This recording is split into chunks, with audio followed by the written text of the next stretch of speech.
besar pengorbananmu bagiku,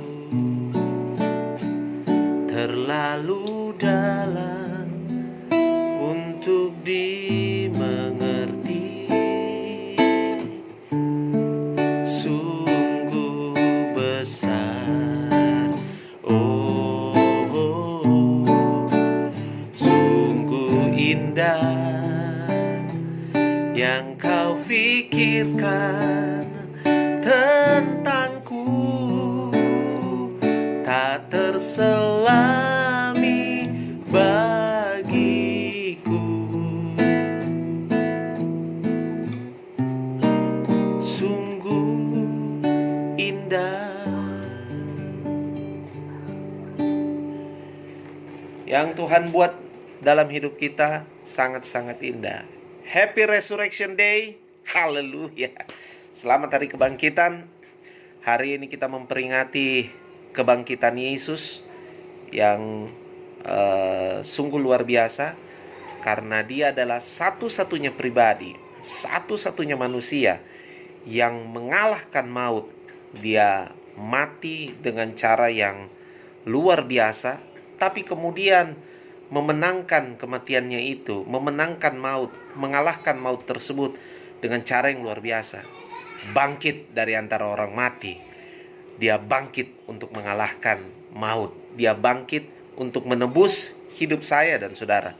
Bukan dosa yang ditebusnya, tapi hidup saya dan saudara yang ditebusnya, sehingga saya dan saudara beroleh hidup yang kekal. Haleluya. Hari ini kita akan belajar firman Tuhan berkaitan dengan kebangkitan Yesus Kristus. Sebenarnya momen ini adalah momen yang harus kita ingat sebagai momen di mana kerajaan Allah melakukan agresi yang besar-besaran. Inilah saat di mana kerajaan Allah melakukan agresi yang besar-besaran terhadap kerajaan kegelapan. Kalau saudara ikut kronologis cerita bagaimana antara dari Tuhan Yesus lahir sampai kemudian Tuhan Yesus mati dan bangkit, ada hal yang sangat kental terjadi di dalam kejadian itu, bahwa berulang kali dalam berbagai kesempatan iblis itu berupaya supaya Yesus tidak mati di kayu salib. Iblis itu berupaya supaya Yesus tidak melakukan penebusan tersebut. Dimulai dari ketika dia lahir. Ketika dia lahir, iblis berusaha membunuhnya dengan cara yang tidak seperti pengorbanan yang semestinya, yaitu di kayu salib. Iblis berusaha membunuhnya dari bayi. Melalui tangan siapa? Melalui tangan Raja Herodes. Lalu kemudian beranjak dari situ, iblis berulang kali mencoba untuk menggagalkan, bahkan memakai murid dari Tuhan Yesus sendiri. Dalam hal ini Petrus sempat bilang, waktu Tuhan Yesus memberitakan tentang kematiannya, Petrus bilang gini, "Jangan sekali-sekali itu terjadi kepadamu, Guru." Tapi Tuhan Yesus bilang begini, Tuhan Yesus menghardik iblis yang memakai Petrus pada saat itu. Jadi bukan Petrus yang dikatain iblis. Tuhan Yesus menghardik iblis lalu bilang, "Hai iblis, enyahlah di belakangku." Gitu. Jadi berulang kali iblis berupaya. Iblis berupaya untuk menggagalkan rencana ini. Gitu. Tapi yang terjadi adalah tidak. Yesus memang harus melakukan penebusan itu tepat seperti domba kelu dibawa ke pembantaiannya, yaitu di mana? Di kayu salib. Tapi hari ini dia bangkit. Dia bangkit mengalahkan segala maut. Dia bangkit menebus hidup saya dan saudara. Dia bangkit mengalahkan semua yang jahat. Haleluya. Dia berkuasa. Tapi izinkan saya hari ini membagi beberapa hal berkaitan dengan kebangkitan Tuhan Yesus. Saya akan cerita dua pribadi yang berkaitan juga dengan kejadian kebangkitan Tuhan Yesus. Nah, saya dua pribadi ini, satunya perempuan, satunya laki-laki. Nah, karena kita akrab dengan istilah ladies first, maka kita mulai dari pribadi wanita. Namanya Maria Magdalena. Maria Magdalena ini adalah wanita yang dilepaskan Yesus dari tujuh roh jahat. Dari 7 roh jahat ini, Maria Magdalena ceritanya seperti itu, dilepaskan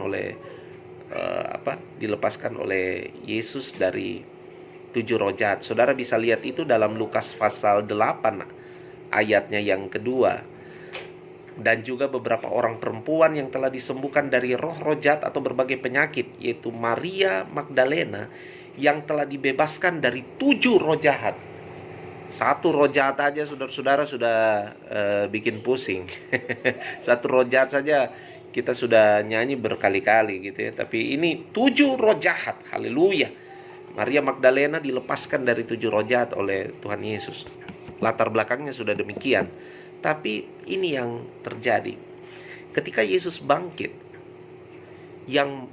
orang yang pertama kali Yesus menampakkan diri kepadanya itu bukan salah satu dari muridnya. Bukan Petrus, murid yang paling senior. Bukan Yohanes yang selalu menyebut dirinya sebagai murid yang dikasihi Yesus. Tetapi orang yang pertama kali melihat dia adalah Maria Magdalena. Wow, ini luar biasa. Saya terangkan beberapa fakta mengapa ini sangat luar biasa. Yang pertama adalah karena dia Maria Magdalena. Dia Maria Magdalena dengan reputasi dikuasai oleh 7 roh jahat. Tentu reputasi itu melekat erat pada dirinya. Tapi kemudian terganti dengan reputasi ini. Dia yang tadinya dilepas oleh 7 roh jahat, kemudian dia yang tadinya dikuasai oleh 7 roh jahat, kemudian dilepaskan darinya oleh Tuhan Yesus Kristus. Nah, itu fakta pertama yang luar biasa. Fakta yang kedua yang luar biasa adalah ini, bahwa dia adalah wanita. Di zaman dahulu, wanita itu benar-benar seperti warga kelas 2. Wanita itu banyak tidak mendapat kesempatan, tidak mendapat privilege untuk dalam beberapa hal. Ya, sebutlah misalnya karena hukum kenadiran, maka seorang wanita yang lagi datang bulan tidak boleh beribadah. Lalu kemudian wanita juga tidak boleh terlalu menonjol, tidak boleh jadi pemimpin. Wanita betul-betul jadi warga kelas 2 gitu di zaman-zaman pada saat itu. Tapi hebatnya Tuhan Yesus, dia benar-benar datang dan menghargai wanita. Dan kemunculannya pertama kali di depan Maria Magdalena itu kemudian reveal hal tersebut, bahwa hey, saya menghargai wanita. Dan dia datang menunjukkan dirinya pada Maria Magdalena. Ada fakta-fakta menarik ketika dia menunjukkan diri pada Maria Magdalena. Mari kita baca itu di Yohanes pasal 20 ayat 11 mulai. Tetapi Maria berdiri dekat kubur itu dan menangis. Sambil menangis ia menjenguk ke dalam kubur itu, dan tampaklah olehnya 2 orang malaikat berpakaian putih, yang seorang duduk di sebelah kepala dan yang lain di sebelah kaki di tempat mayat Yesus terbaring. Kata malaikat-malaikat itu kepadanya, "Ibu, mengapa engkau menangis?" Jawab Maria kepada mereka, "Tuhanku telah diambil orang, dan aku tidak tahu di mana ia diletakkan." Sesudah berkata demikian, ia menoleh ke belakang dan melihat Yesus berdiri di situ. Tetapi ia tidak tahu bahwa itu adalah Yesus.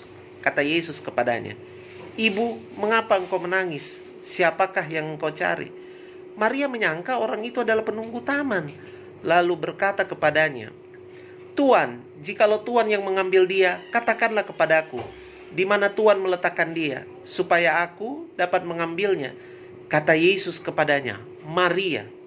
Maria berpaling dan berkata kepadanya dalam bahasa Ibrani, "Rabuni," artinya guru. Kata Yesus kepadanya, "Janganlah engkau memegang aku, sebab aku belum pergi kepada Bapa.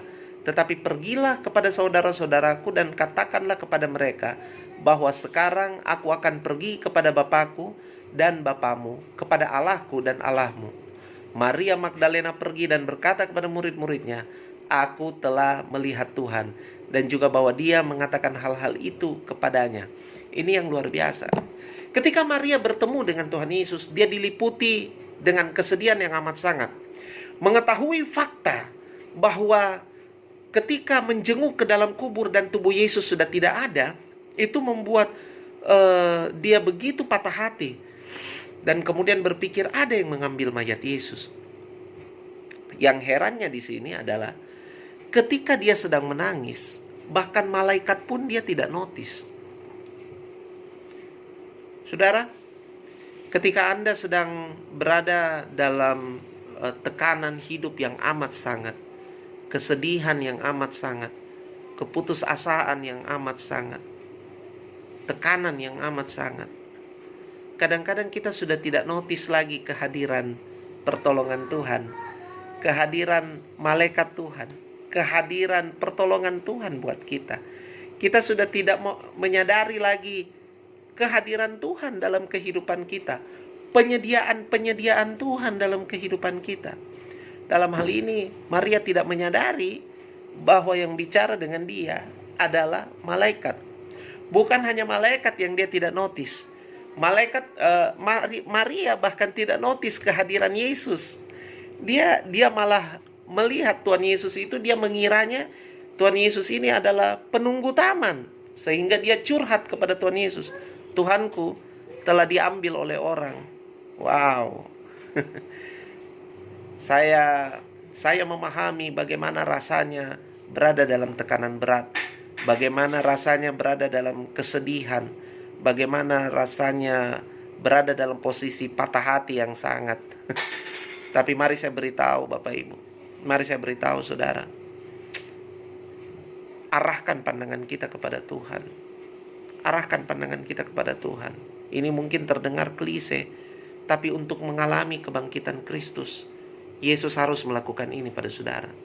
Ketika Maria bertemu dengan Tuhan Yesus dan dia mengeluh, Tuhan Yesus bertanya seperti ini, "Ibu, mengapa engkau menangis? Siapakah yang engkau cari?" "Ibu, mengapakah engkau menangis? Siapakah yang engkau cari?" Saudara, dalam semua tangisan kita, coba tanyakan kembali, untuk siapakah kita menangis? Siapakah yang kita cari dalam tangisan kita? Kita orang karismatik ini mudah sekali untuk bilang bahwa menangis adalah tanda dijamah Tuhan. Tapi sebetulnya menangisnya kita ini kadang-kadang tidak ilahi. Menangisnya kita ini tidak dalam sesuatu yang ilahi.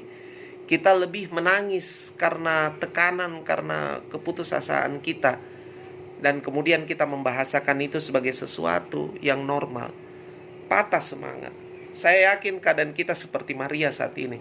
Di tengah-tengah momen perayaan kebangkitan Yesus, kita di lockdown di rumah kita masing-masing. Kita tidak boleh berkumpul dalam jumlah besar.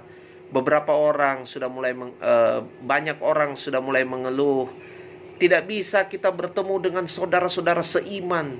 Kita tidak bisa bersekutu lagi dengan saudara-saudara seiman. Bukan hanya orang Kristen yang ngalamin. Teman-teman muslim kita, saudara-saudara muslim kita juga nanti pada saat Idul Fitri ini, mereka tidak bisa untuk bersolat taraweh seperti yang biasa mereka lakukan di bulan Ramadan.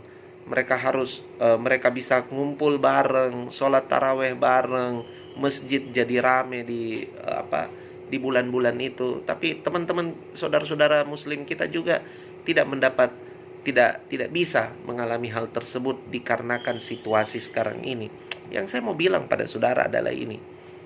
Untuk siapakah semua itu? Untuk siapakah semua komplain dan tangisan dan keluhan-keluhan kita? Mengapa engkau menangis, kata Yesus. Yesus tahu bahwa Maria menangis karena dialah gitu. Tapi ini tidak betul-betul karena dia, karena sebenarnya tidak ada alasan untuk hal tersebut. Sebab Tuhan Yesus telah memberitahukan berkali-kali tentang kematiannya, tentang kebangkitannya. Tuhan Yesus sudah memberitahukan berkali-kali. Makanya Tuhan Yesus bertanya, "Ibu, mengapa engkau menangis?" Hari ini Tuhan datang kepada kita semua dan berkata, "Kenapa kamu komplain? Kenapa kamu menangis? Baru yang kedua pertanyaan ini datang. Sebetulnya siapa sih yang engkau cari? Siapa sih yang saudara cari? Saya rasa masa-masa ini adalah masa-masa di mana kita merenung kembali. Dulu, waktu kita masih bisa beribadah bareng di gereja, di gedung gereja, gitu ya. Wah, kita senang sekali lah. Kita bisa bareng-bareng saudara seiman, gitu ya. Terus kemudian sekarang kita cuma di rumah, masing-masing, tidak bisa berkumpul. Lalu kemudian semua orang mulai bilang, wah, kita harus begini-begini. Tapi sesungguhnya di masa-masa seperti ini, coba kita teliti lagi hati kita. Sebenarnya yang kita rindukan itu apa sih? Sebenarnya yang kita rindukan itu lebih besar kerinduan kita itu pada pertemuan fisik, pertemuan fisik antar kita, atau pertemuan ilahi. Mana yang lebih besar? Pertemuan fisik atau pertemuan ilahi? Mana yang lebih besar? Sebenarnya ini waktu di mana kita trace hati kita sebenarnya. Kita trace hati kita untuk menyadari hal tersebut. Makanya Yesus bertanya kepada Maria Magdalena, siapa yang engkau cari? Yang kamu cari siapa? Tubuh yang mati atau dia yang hidup? Mayat atau dia pribadi yang hidup, yang telah berkali-kali bicara kepadamu dan bilang bahwa saya memang mati, tapi nanti saya bangkit. Itu berkali-kali kan Tuhan Yesus bilang. Dia berkali-kali ucapin itu. Tapi rupanya yang dicari Maria Magdalena adalah dia yang mati. Siapa yang saudara cari hari ini? Dia yang mati? Dia yang hanya sampai mati aja? Dia yang hanyalah saudara berpikir cuma sebagai sejarah? Dia yang hanya saudara pikir tertulis dan terdokumentasi dalam sebuah kitab? No. Dia lebih dari itu. Dia adalah Tuhan yang hidup, real, nyata sampai sekarang ini. Keadaan sekarang adalah keadaan di mana Tuhan mau ajar kita untuk mencari Dia yang hidup. Dia hidup, Dia nyata. Alami kenyataan, alami pernyataan, alami fakta dari kehadiran Tuhan pada saat-saat ini. Karena justru di saat-saat seperti sekarang ini, Tuhan menyatakan diri kepada kita. Tuhan lebih menyatakan diri lagi buat saya dan saudara. Jadi inilah waktunya, inilah saatnya. Kalau mungkin kita kita mungkin lebih banyak terhisap dengan kesibukan kita masing-masing, bahkan kesibukan rohani kita masing-masing. Sekarang ini kita benar-benar tidak bisa lari ke tempat lain. Kita belajar memuarakan diri kita kepada Yesus, mencari Dia yang hidup, bukan Dia yang cuma sejarah, bukan Dia yang mati, tapi Dia yang mengalahkan kematian. Dia yang hidup. Itu yang kita cari. Menarik, karena setelah Yesus bertanya itu dan Maria menjawab, kemudian selanjutnya Yesus berkata begini, Maria. Ketika Yesus menyebut nama Maria, baru kemudian Maria tiba-tiba terbuka matanya. Ketika Yesus memanggil namanya, Maria terbuka matanya, lalu berkata, Rabuni, artinya guru. Maria. Ketika Yesus memanggil namanya. Apa sih memanggil nama? Memanggil nama menunjukkan bahwa Dia mengenal saya dan saudara. Dia tahu identitas saya dan saudara. Dengan mengenal identitas saya dan saudara, Dia menyingkapkan segala sesuatu yang ada dalam diri kita.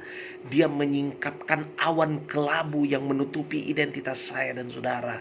Sehingga ketika awan kelabu itu disingkapkan oleh Tuhan, maka yang terjadi adalah Anda dan saya akan berkata begini, Guru, Rabuni, punya pengertian begini, kami muridmu, ajarlah kami guru, kami tersedia diajar olehmu.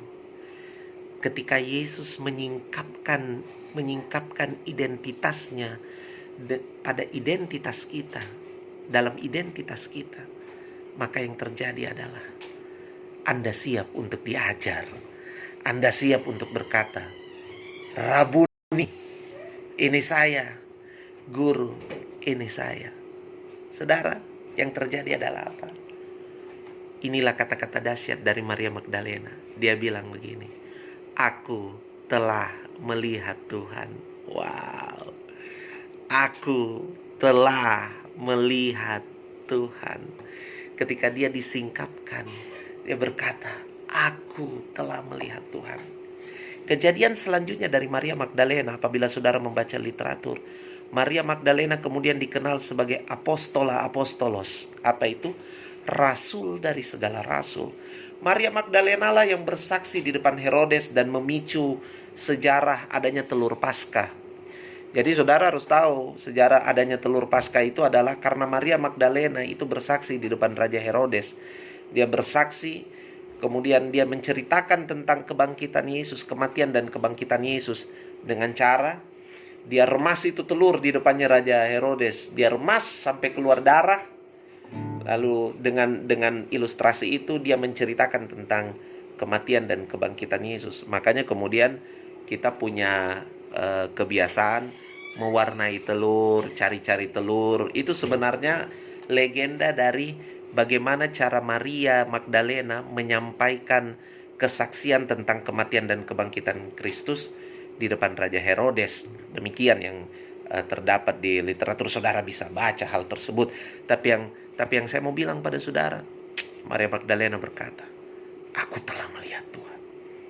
Izinkan Tuhan menyingkapkan pribadinya dalam identitasmu, sehingga matamu terbuka. Ketika matamu terbuka, kamu hanya bisa bilang gini, I've seen the Lord. I've seen the Lord. Saya telah melihat Tuhan. Masa-masa ini, musim-musim ini adalah musim di mana saudara mengalami dan melihat Tuhan dalam hidup saudara. Haleluya. Pribadi yang kedua, segera saya akhiri. Pribadi yang kedua adalah pribadi dari Simon Petrus. Wow. Melangkah satu pasal, Yohanes pasal 21. Yohanes pasal 21.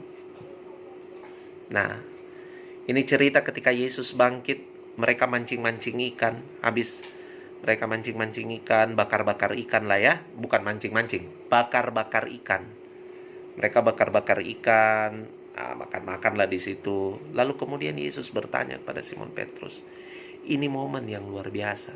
Oke, saya cerita kronologisnya. Momen ini adalah momen Yesus bangkit. Dan kita tahu di dalam proses Yesus mati, Simon Petrus itu menyangkal Yesus tiga kali. Sebelum ayam berkokok, dia telah menyangkal Yesus 3 kali. Simon Petrus berada dalam sebuah rasa depresi yang amat sangat. Dia malu, pokoknya harga diri turun, dia benar-benar terpuruk. Tapi lihat cara Tuhan Yesus mengobati Simon Petrus. Ayat 15 pasal 21 dari kitab Yohanes. Sesudah sarapan, Yesus berkata kepada Simon Petrus, Simon anak Yohanes, apakah engkau mengasihi aku lebih daripada mereka ini? Jawab Petrus kepadanya, benar Tuhan, engkau tahu bahwa aku mengasihi engkau. Kata Yesus kepadanya, gembalakanlah domba-dombaku. Kata Yesus pula kepadanya untuk kedua kalinya, Simon anak Yohanes, apakah engkau mengasihi aku? Jawab Petrus kepadanya, benar Tuhan, engkau tahu bahwa aku mengasihi engkau. Kata Yesus kepadanya, gembalakanlah domba-dombaku. Kata Yesus kepadanya untuk ketiga kalinya, Simon anak Yohanes, apakah engkau mengasihi aku? Maka sedih hati Petrus karena Yesus berkata untuk ketiga kalinya, apakah engkau mengasihi aku? Dan dia berkata kepadanya, Tuhan, engkau tahu segala sesuatu. Engkau tahu bahwa aku mengasihi engkau. Kata Yesus, gembalakanlah domba-dombaku. Ini cara Yesus membalut Petrus. Dia tanya pertanyaan ini. Dan ini sebenarnya adalah pertanyaan kebangkitan. Pertanyaan ini datang buat saya dan saudara. 2 pertanyaan pertama, Yesus memakai kata agape. Agape itu adalah kasih Tuhan. Tapi Petrus membalas tidak dengan agape. Petrus membalas dan bilang, ya Tuhan, saya phileo denganmu. Apa itu phileo? Phileo itu kasih manusia. Petrus tahu diri, dia ndak agape dengan Tuhan. Dia yang tadinya dengan gagah perkasa. Wah, saya harus beritahu fakta tentang Petrus ya. Petrus adalah the one and only, satu-satunya murid Yesus yang mengaku, dari mulutnya mengaku bahwa Yesus itu adalah Mesias. Ketika Yesus bertanya, menurut kamu siapakah aku ini? Tidak ada murid-murid yang menjawab, hanya Petrus yang menjawab, engkaulah Mesias, anak Allah yang maha tinggi. Wah, luar biasa. Itu fakta pertama. Fakta kedua, Petrus adalah satu-satunya, lagi-lagi, the one and only from all the disciples of Jesus, satu-satunya murid Yesus yang berjalan di atas air. Haleluya. Dia satu-satunya yang berjalan di atas air. Sedangkan murid-murid yang lain tidak melakukannya. Petrus satu-satunya yang berjalan di atas air. Dia berjalan di atas air. Terserah, mungkin kita bilang bahwa dia cuma sebentar aja berjalan di atas air.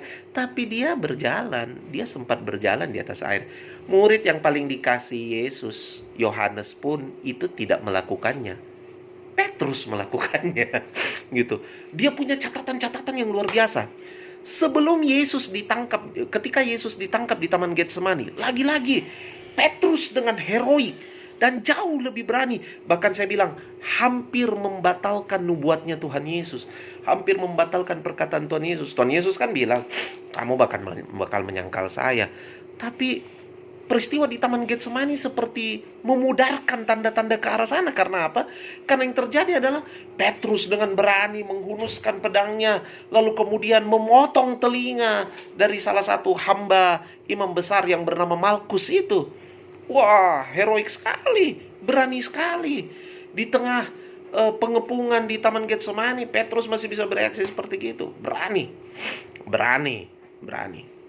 Tapi kemudian ketika dia menyangkal, Petrus kemudian memakai 3 stage untuk menyangkal.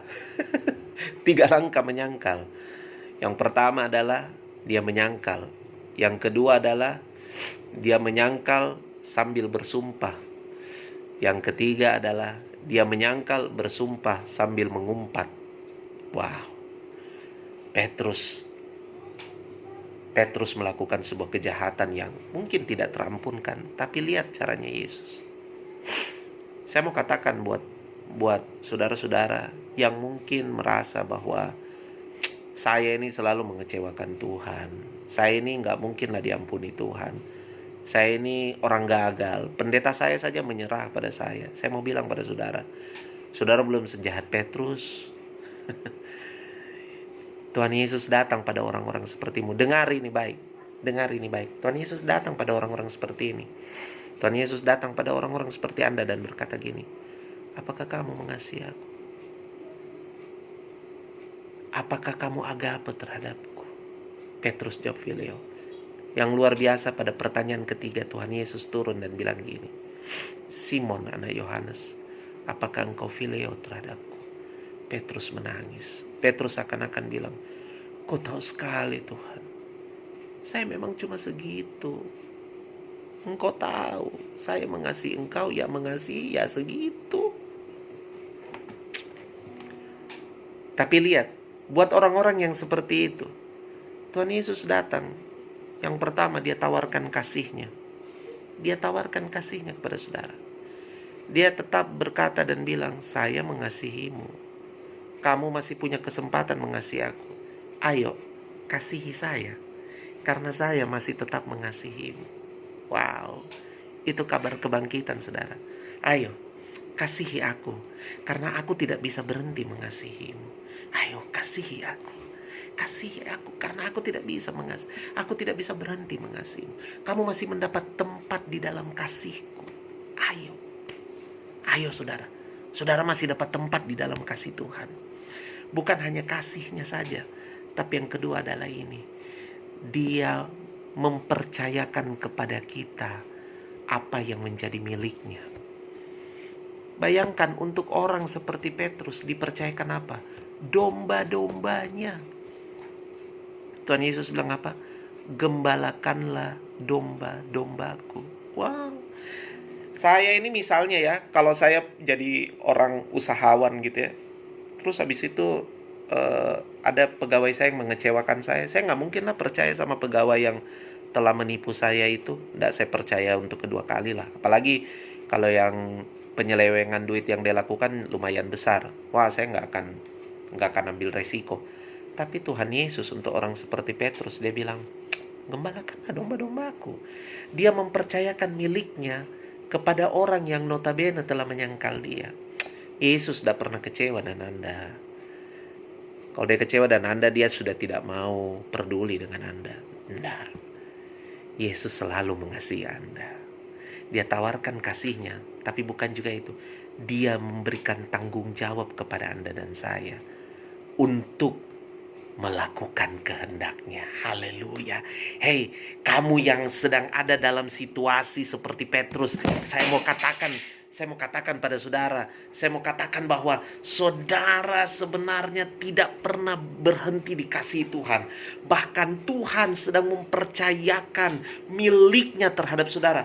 Tuhan mempercayakan kehendaknya pada saudara. Tuhan sedang mempercayakan kehendaknya. Mari terima itu, embrace itu. Maka saudara akan hidup dan melakukan, menyelesaikan kehendak Tuhan. Bukankah itu yang terindah bagi kita? Dan itu yang terindah bagi Simon Petrus. Hal yang terakhir adalah ini. Petrus di-reset oleh Tuhan. Sebelumnya Tuhan Yesus mengganti nama Simon menjadi Petrus ketika di awal cerita. Jadi seakan-akan kehidupan baru Petrus itu baru bergulir ketika dia bernama Petrus atau Kefas. Tapi lihat baik-baik. Ketika peristiwa ini, Yesus memanggilnya dengan Simon anak Yohanes. Saya itu sebenarnya awal-awal agak protes waktu baca ayat ini, karena saya cuma pikir begini, kenapa ya dia diganti Simon anak Yohanes, which is sebenarnya dia itu sudah dirubah jadi Petrus. Sudah dirubah namanya, identitasnya, ceritanya. Tapi kemudian diganti Simon anak Yohanes. Itu kenapa bisa seperti itu? Dipanggil manusia lamanya lah ya. Tapi akhirnya saya mendapat pengertian. Roh Kudus memberi pengertian pada saya. Aku riset hidupnya. Jadi kehidupan baru dia tidak dimulai lagi ketika dia bernama Petrus. Tapi hidupnya yang baru telah diriset. Dimulai ketika dia masih bernama Simon anak Yohanes. Ketika dia masih bernama Simon anak Yohanes, Tuhan telah memilih dia. Bukankah Alkitab berkata bahwa Tuhan telah membentuk kita sejak kita di dalam rahim? Dia sejak kita dalam rahim ibu kita, dia telah mengenal kita. Dia bahkan yang menenun kita. Wow. Dia mau katakan, Petrus, kehidupan barumu tidak dimulai lagi ketika kamu bernama Petrus.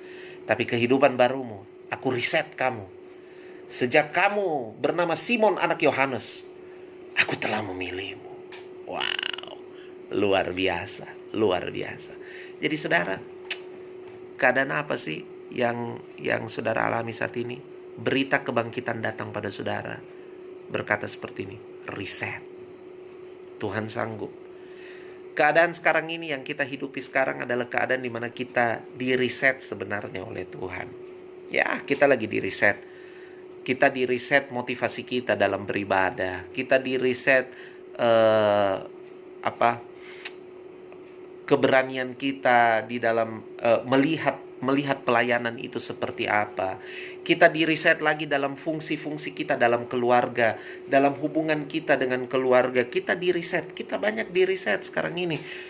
Percaya saudara bahwa setelah ini ada banyak hal-hal baru di depan terjadi dan kita akan hadapi hal tersebut. Ada banyak perubahan-perubahan, ada banyak dinamika-dinamika perubahan yang terjadi sesuai dengan budaya yang telah terjadi dalam masa-masa karantina ini. Tapi saya mau bilang saudara, budaya itu berubah, untuk membuat semua umat percaya dipercayakan kembali kehendaknya. Ini saatnya kehendak Tuhan dipercayakan pada semua yang beriman. Semua yang beriman, tidak ada lagi dikotomi. Ada yang namanya orang awam, ada yang namanya pelayan, tidak ada. Semua orang yang beriman pada Tuhan Yesus dipercayakan kehendaknya. Jadi mari saudara, embrace ini, kebenaran ini, alami kuasa kebangkitan daripada Tuhan Yesus Kristus, sehingga saudara hidup layaknya seperti orang yang sudah dimerdekakan oleh Tuhan. Kita hidup seperti layaknya orang merdeka, yaitu kita yang dimerdekakan oleh Yesus Kristus lewat kematian dan kebangkitannya. Mari alami kuasa kebangkitan Tuhan. Happy Resurrection Day. Tuhan Yesus memberkati kita semua. Haleluya, haleluya.